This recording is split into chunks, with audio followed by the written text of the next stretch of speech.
and welcome to the Tao of Our Understanding Recovery Podcast. In this podcast, we discuss mystical works of literature and how they relate to recovery. We hope you enjoy today's podcast episode.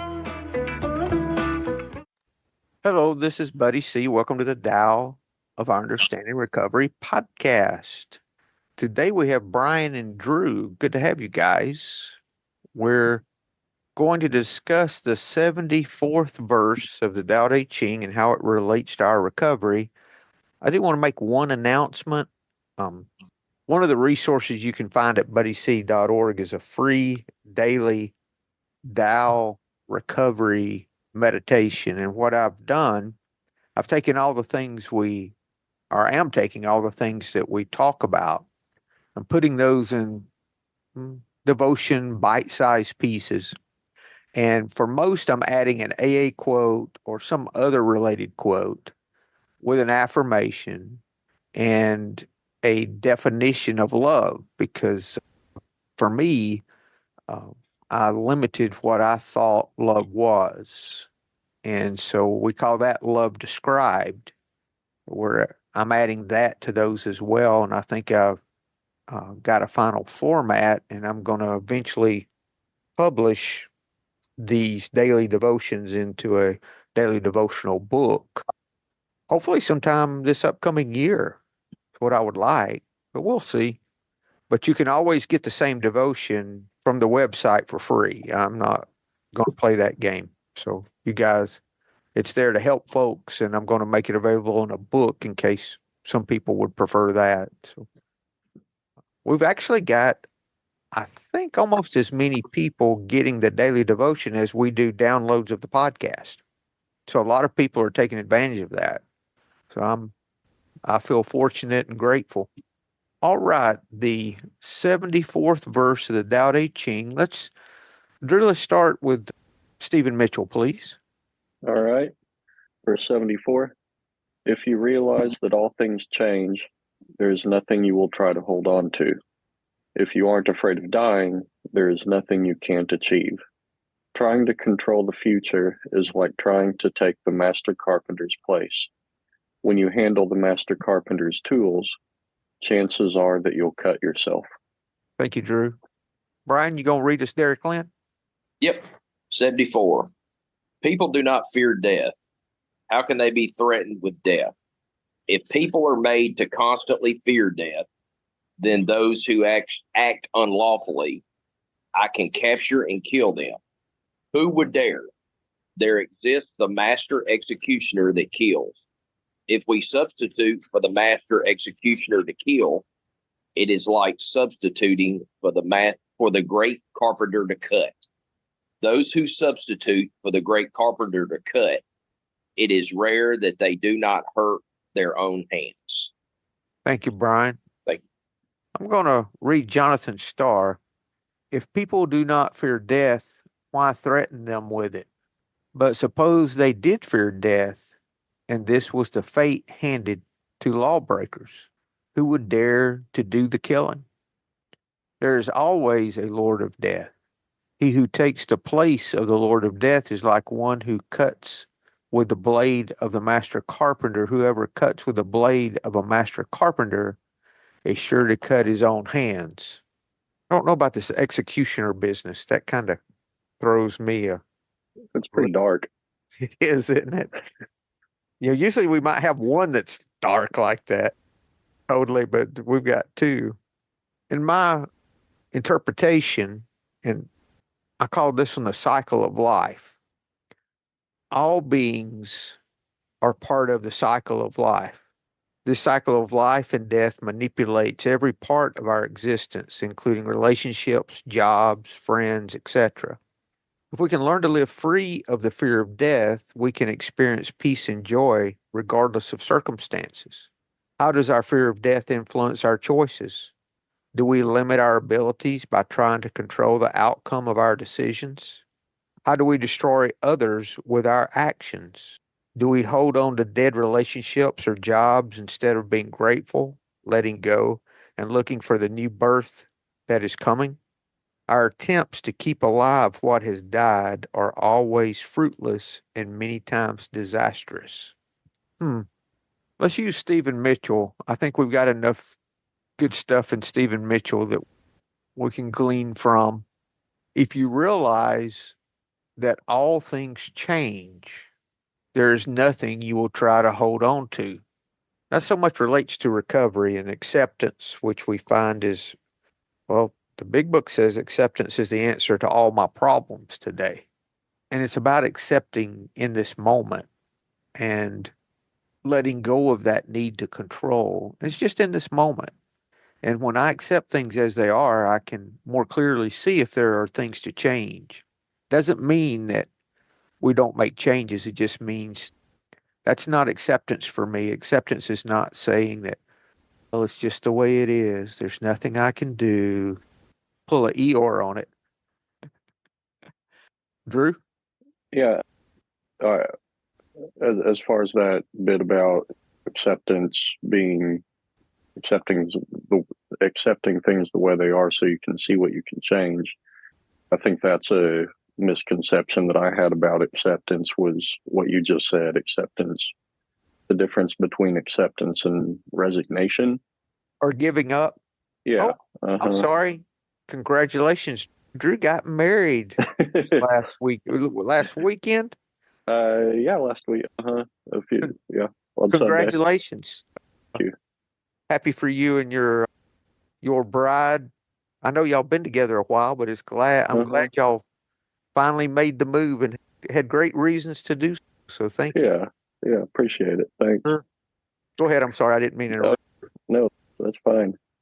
So yeah, that's been big for me, is learning the difference between acceptance and resignation, giving up.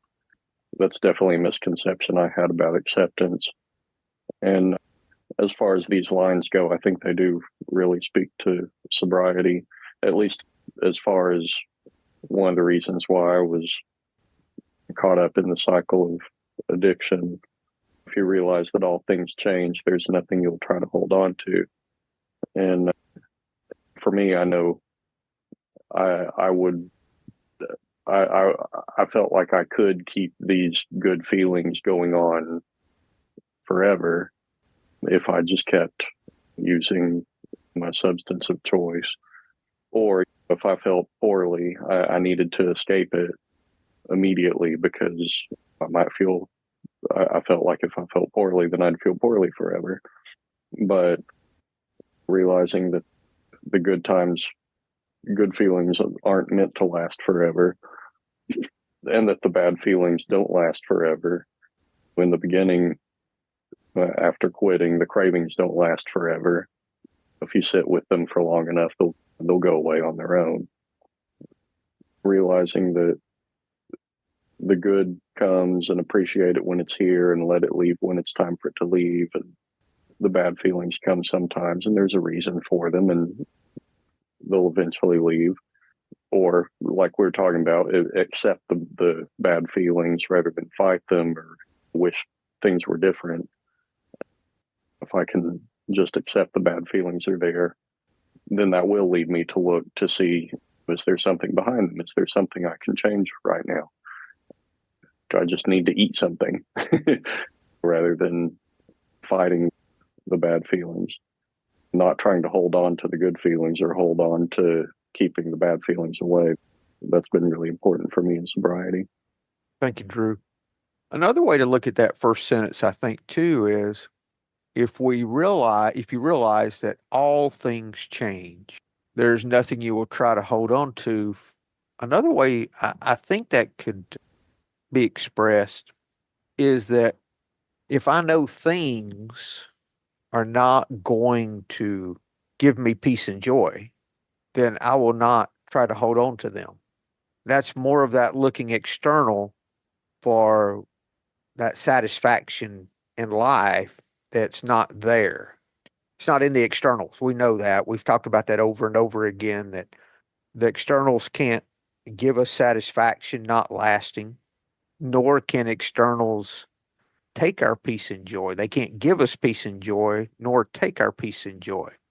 If we think the externals are what's taking our peace and joy, then how can we find a solution? We can't surrender those things. What's the phrase? If I'm not the problem, there is no solution. And that's not to beat yourself up. That's a positive. Doesn't sound like a positive, but it's a positive, because if I'm not the problem, I can't do anything about it. So the fact that I'm the problem is the gift. Now, it's not that the real Buddy that's underneath all of this is the problem. No, it's the fear that I'm entertaining that's the problem, not me. So I have to get the focus off of trying to punish me or self-discipline some way, because I'm not the problem either, but the problem is coming from within for sure. That's been my experience. And if we have that right attitude that this too shall pass, man, I'm quoting a lot of AA stuff today. This too shall pass. If that's the case, then if I know it's all transient, why am I trying to hold on to it past its uh, expiration date? Trying to control it. I'm thinking it will do something for me that it can't, Brian. Yeah. I don't, if I'm gonna have a hot dog and the expiration date's expired and it's smelling bad, those two combinations, Yeah. I'm not gonna eat it. I'll cook it just in case it's okay. I'll put a lot of mustard and ketchup. No, I don't do that. But that's what we do, isn't it? We take something that's ruined in our life, and then we try to, even though it's ruined, we still try to take it and get our sustenance from it when it's not possible. Yeah, that's good. If you aren't afraid of dying, there's nothing you can't achieve. Instead of thinking of like we do on these, rather than thinking externally, let's look at that internally. How can we apply that internally? Okay. Rather than thinking, if I'm not afraid of dying, I'll climb that mountain, blah, blah, blah, all that external stuff. But what if we flip that and we go internal with that? And if I say, I've been holding on to this business that I see is dying, that I really should let go of, but I'm afraid to do that. But as long as I hold on to what is dying, I can't notice the new thing that's coming. So if I'm not afraid, we can look at it this way. If I'm not afraid to fail, how would my life be different?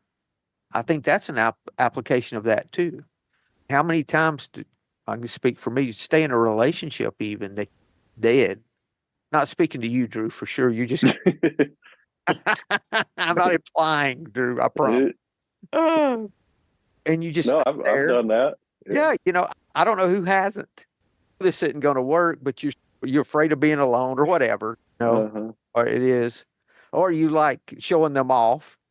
I've had that happen. So let me stay with a little longer. Because it boosts my ego, that kind of thing. When I was younger, so many of my decisions can be based on this fear.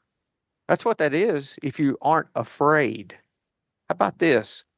If you aren't afraid, there's nothing you can't achieve. Yeah, I could see that being like in terms of if I think I'm a great writer, a great artist, or a great singer, a great guitarist, but I'm afraid of showing people my writing or singing in front of people or showing people my art because I'm afraid that they'll say I'm not good at it. I'm afraid that everyone will, if I publish a book, everybody will give me 1-star reviews, and somebody will, Drew. I promise you, someone will give you a 1-star review. It happens to everybody.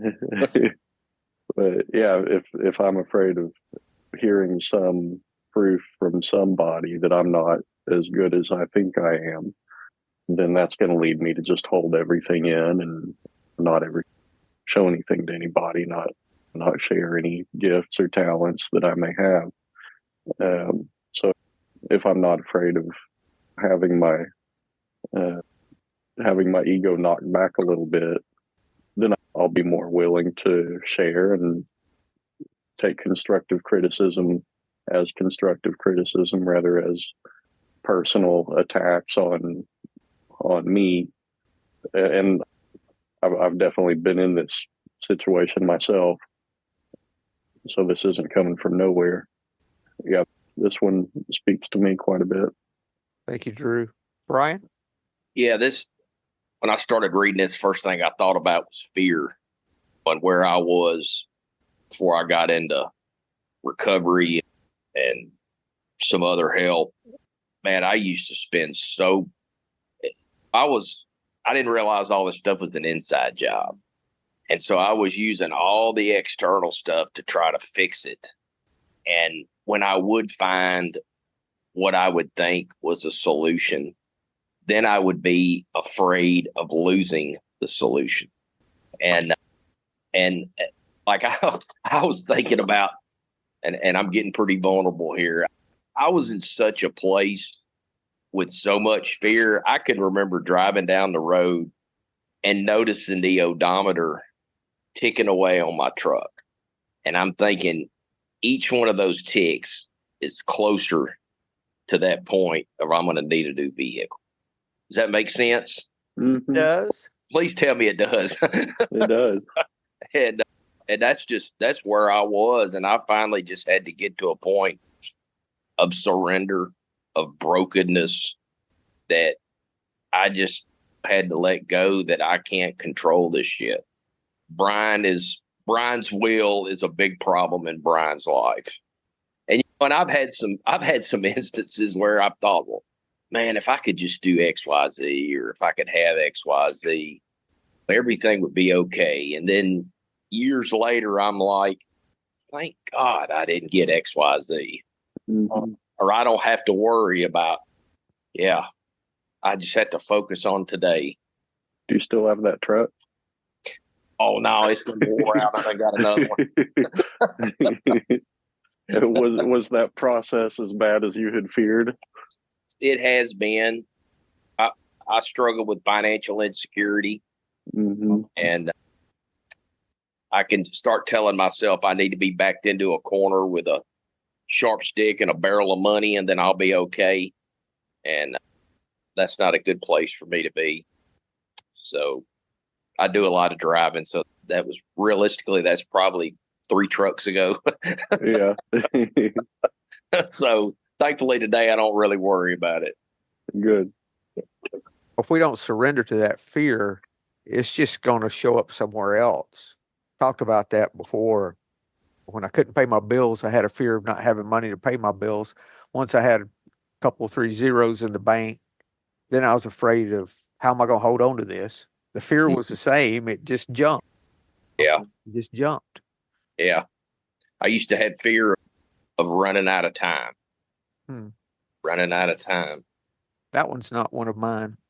The first meditation retreat I went on, when I left, and that was a few days, silent retreat. I realized on the way home, I was riding my motorcycle home, and I realized there was not a bucket list left for me, or that was the second retreat, that there was nothing left for me to do. I wasn't ready to die, but there was nothing left. I mean, there wasn't, I've got to do this before and a lot of things I'd like to do, but there's nothing that I must do kind of thing. Like a lot of people have that, whatever reason, I never really thought about it, but I said, there's nothing left that I really have to do. Sounds like contentment. It does, doesn't it? Yeah, just get into that carry water, chop wood mindset. The first retreat I left from, I've got 1,000+ songs at that time on my phone. That's before I went to Spotify, and I'd bump it around. I want to hear this. I don't want that. When you're just bumping songs, I realized I was listening to everything that popped up.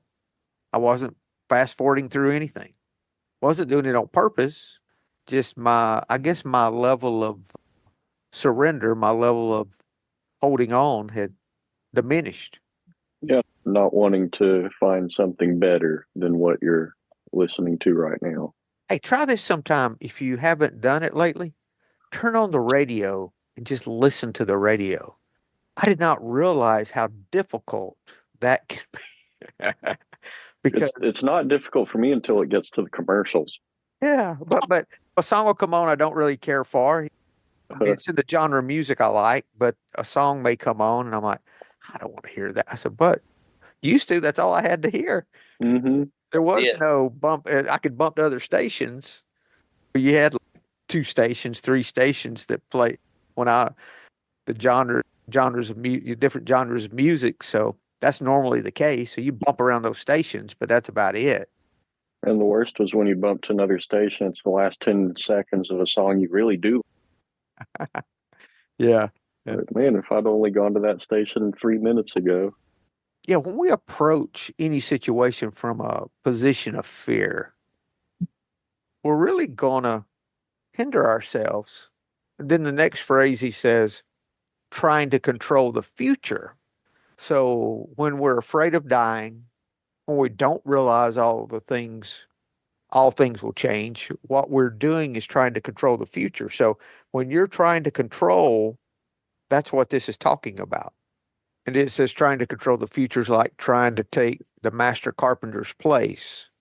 When you handle the master carpenter's tools, chances are that you'll cut your hand. In other words, you can't do the job of the master carpenter.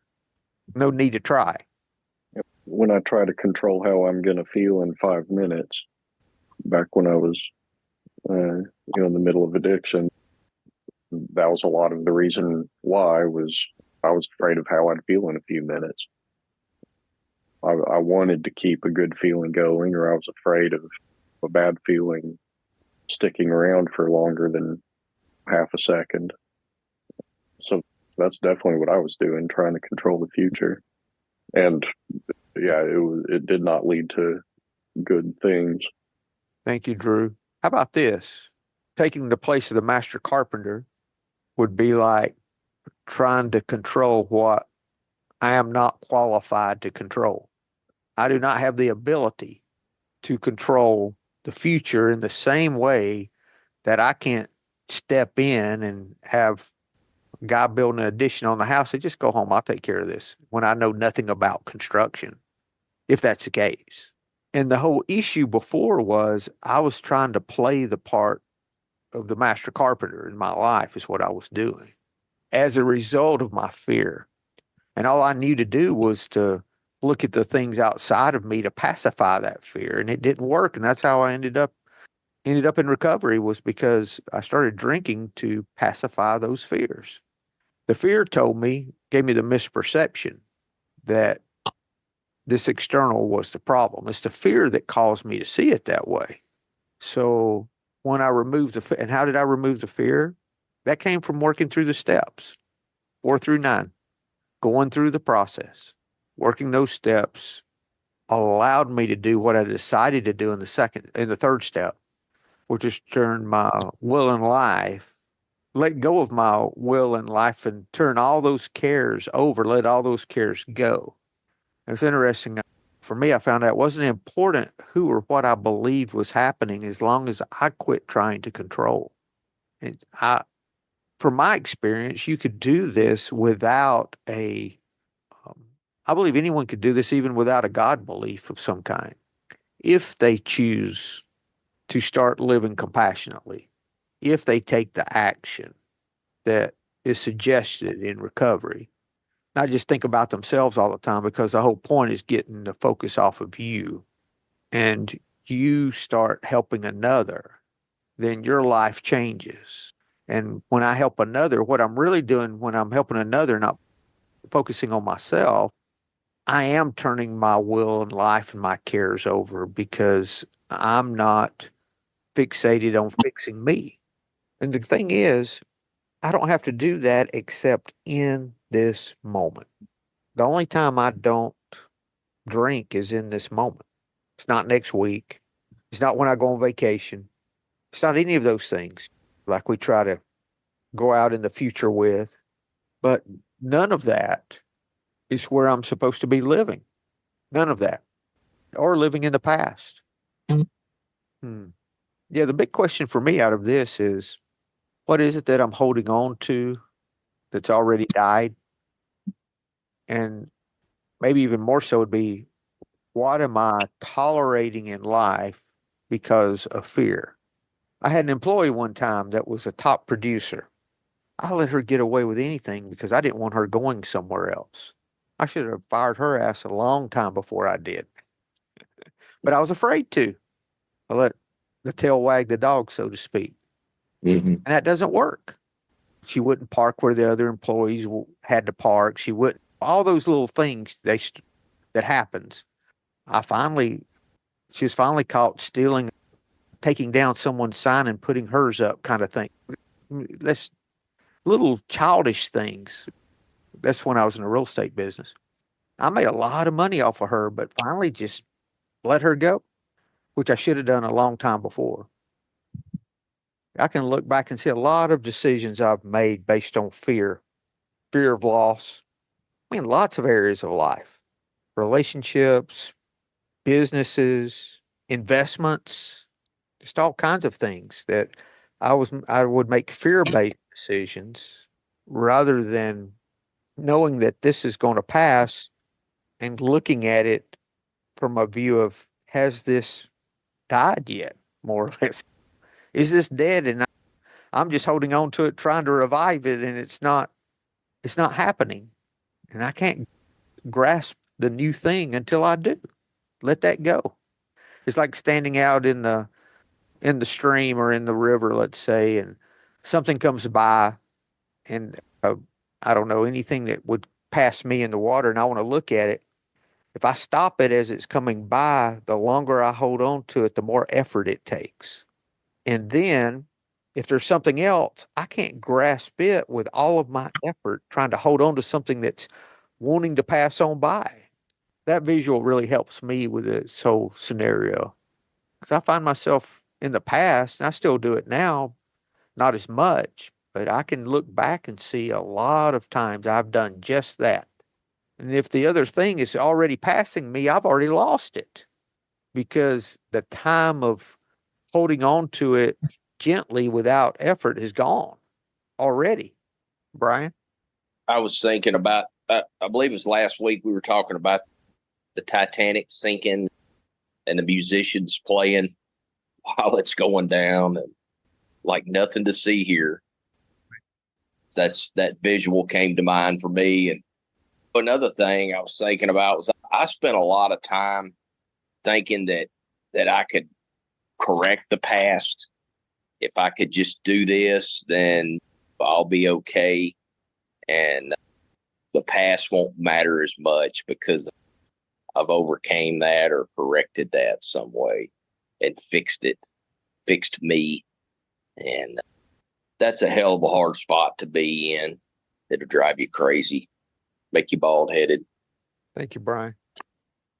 I remember the first time my sponsor said, "This too shall pass." I thought, man, freaking easy for you to say, buddy. You're not sitting in this. And the world's not burning down around you. And in reality, it wasn't, but my mind made it that way. Fear really changes the true perception of things. Yeah.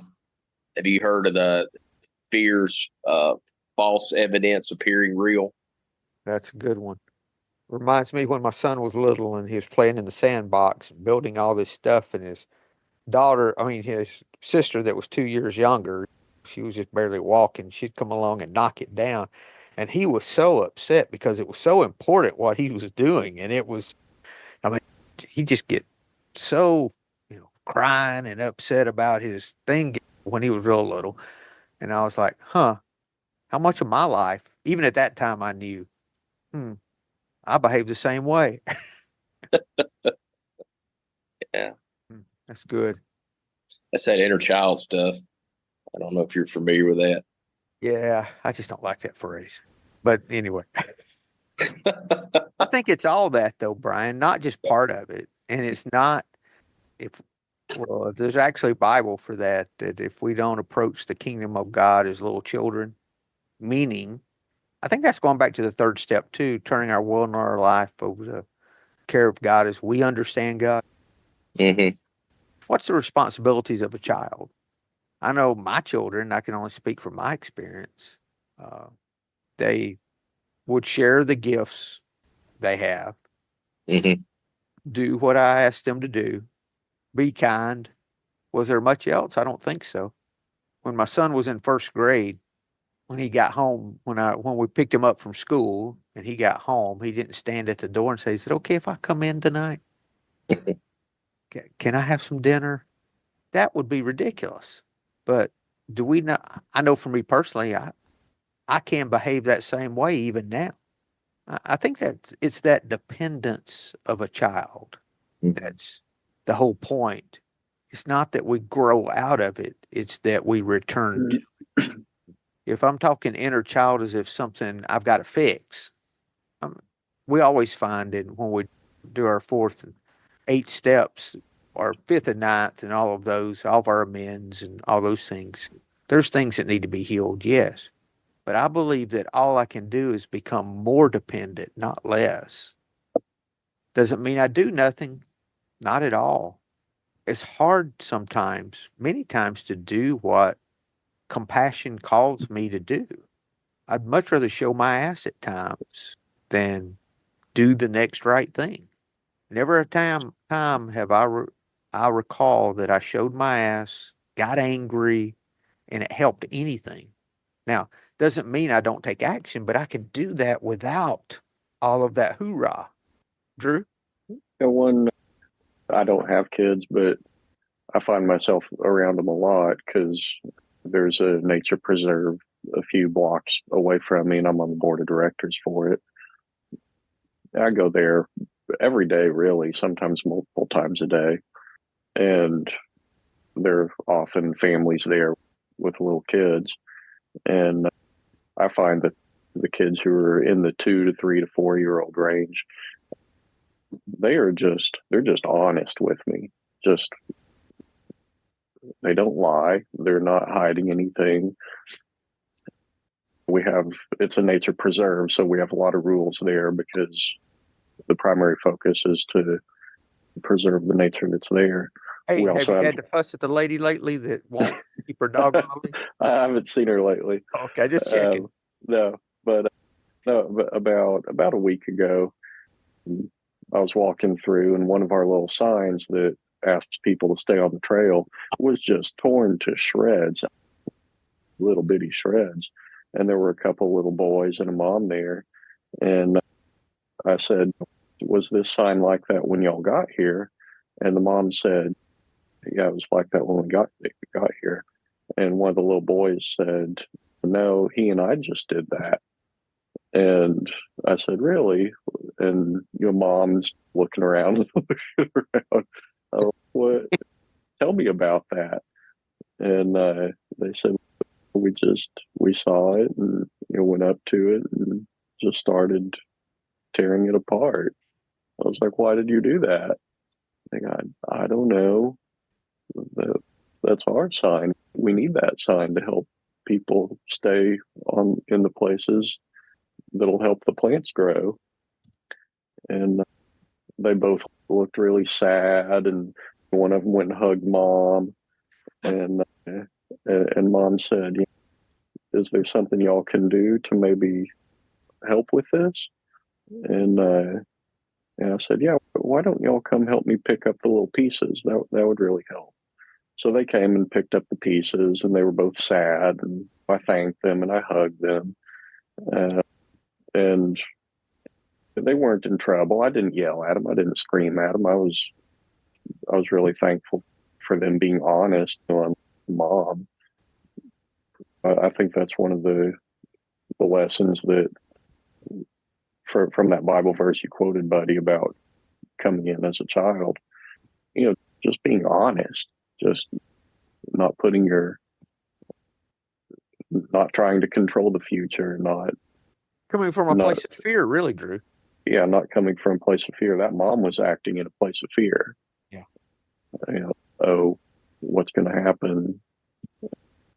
I'm going to lie and say this was like this when we got here. And those kids weren't coming out from a place of fear. They were being honest. And they learned a good lesson without any negative consequences. I treated them in a way that I hope will, keep them honest and keep them from being more like mom. So, rewarding kids for being honest about that stuff, I think, is not just kids, but anybody. Letting them know that there are consequences, but not making it personal or anything. You're bad kids. You're none of that. That's just one of the lessons I took from it. Something else I noticed in what you were saying, Drew, before that example, is that children are carefree too. We're talking 2 to 4. Let's talk about those ages when they're just becoming aware, that kind of a thing. They're just concerned about what's going on right now. What am I going to play with? What am I going to watch? They're not worried about where dinner's coming from tonight. They're not at that age thinking about how they can sabotage one of their siblings. Granted, they can get upset and lose that place, even when they're small. Yeah. When my son was 3rd grade, I didn't say, okay, now, I don't know how we're going to pay the power bill this month. You need to go out and get a job. We need you to bring in at least $100 this month to help us pay the power bill. If not, then the power be cut off. You don't do that to children. One thing I've noticed about kids that age is they don't hide how they're feeling. When they're happy, they're happy. When they're upset, they're upset. And especially when I see kids be upset about something in that age range, they're upset about it and you know it, but it doesn't last that long. No. They let their upsetness out. And when I see my neighbor's kids, 2, 3, 4 years old, get really upset about something, it's gone within a few seconds, really. And it's maybe never a something minute. serious, Drew. No. Ever. Or what we would think of as serious. They don't know about resentments yet. No. Actually, they don't know about fear yet, right? Yeah. Not the kind of fears that we're talking about. We have to teach them respect.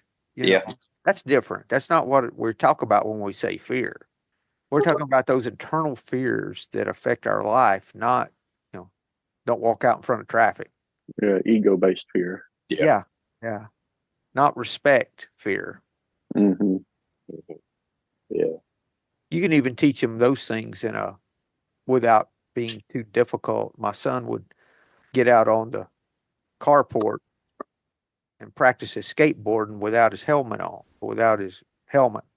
I walked out and I said, son, if you fall and hit your head on this concrete, you're going to get blood all over everything. It's going to be very difficult to clean up. He'd start laughing. I said, and also, you're going to have to use your money you've saved for the deductible when we have to take you to the emergency room. So I would suggest you put a helmet on. And I'd walk around back and go in the house. He'd laugh and go get his helmet. Yeah, there's just one more thing that reminds me of the Course in Miracles phrase about that I learned from Karen Casey. Is there another way of looking at this? Can I see this another way? Can I look at my situations in life and see this another way? Is this a situation that I am harboring fear by trying to control, not letting go, all those things? So, like that Byron Katie, is this true? yes. Is this really true? Mm-hmm. Yes. If anyone has not heard of the work, look up Byron Katie, the work, and she's got tons of good stuff. Actually, she's Stephen Mitchell's wife that we read. Mm-hmm. She has a really good podcast. I don't know if you know about it, but about once a week, she takes somebody through doing the work on a situation that they're going through. Yeah, that's in my list of podcasts. Yeah, it's really good. And she handles some tough situations too. Mm-hmm. There's no situations that she backs off from. Mm-hmm. People dying in their life, all kinds of stuff. And how to use the work to get past. And really, it's a form of the steps is what it is. A form of perception. Yeah. Acceptance, letting go of fear. Yeah. Good stuff. I always tell myself I've always got more than one option. Always. It's not that first thing that pops into my head. Brian, also too, if I maintain a gratitude list, I can see how in the past, even if I've let go and I don't see anything in sight, something always comes along. That's it. If I identify it as being dead and I see that it's another way to say that, it's no longer serving me. That's the way some people say that. And if Yeah. I let go of what I know has died, then whether I see something coming or not, something always does. Yeah. I've never had it happen. That's not the case. Yeah. And I've had some tough times financially in the past. I had a business go out and I ended up having to sell my home and all of these things, a lot of stuff. But just so happened I bought another house on lease purchase to resell and I could move right in. The timing was perfect. We lived there. It was right in town. It was actually a nice house. On second thought, I could have just stayed there, but we were moving out in the country. But great house in town, bigger than the one we were in. It's not always happened the way I've not always been taken care of the way I have desired, but I've always been taken care of. That's part of that control too.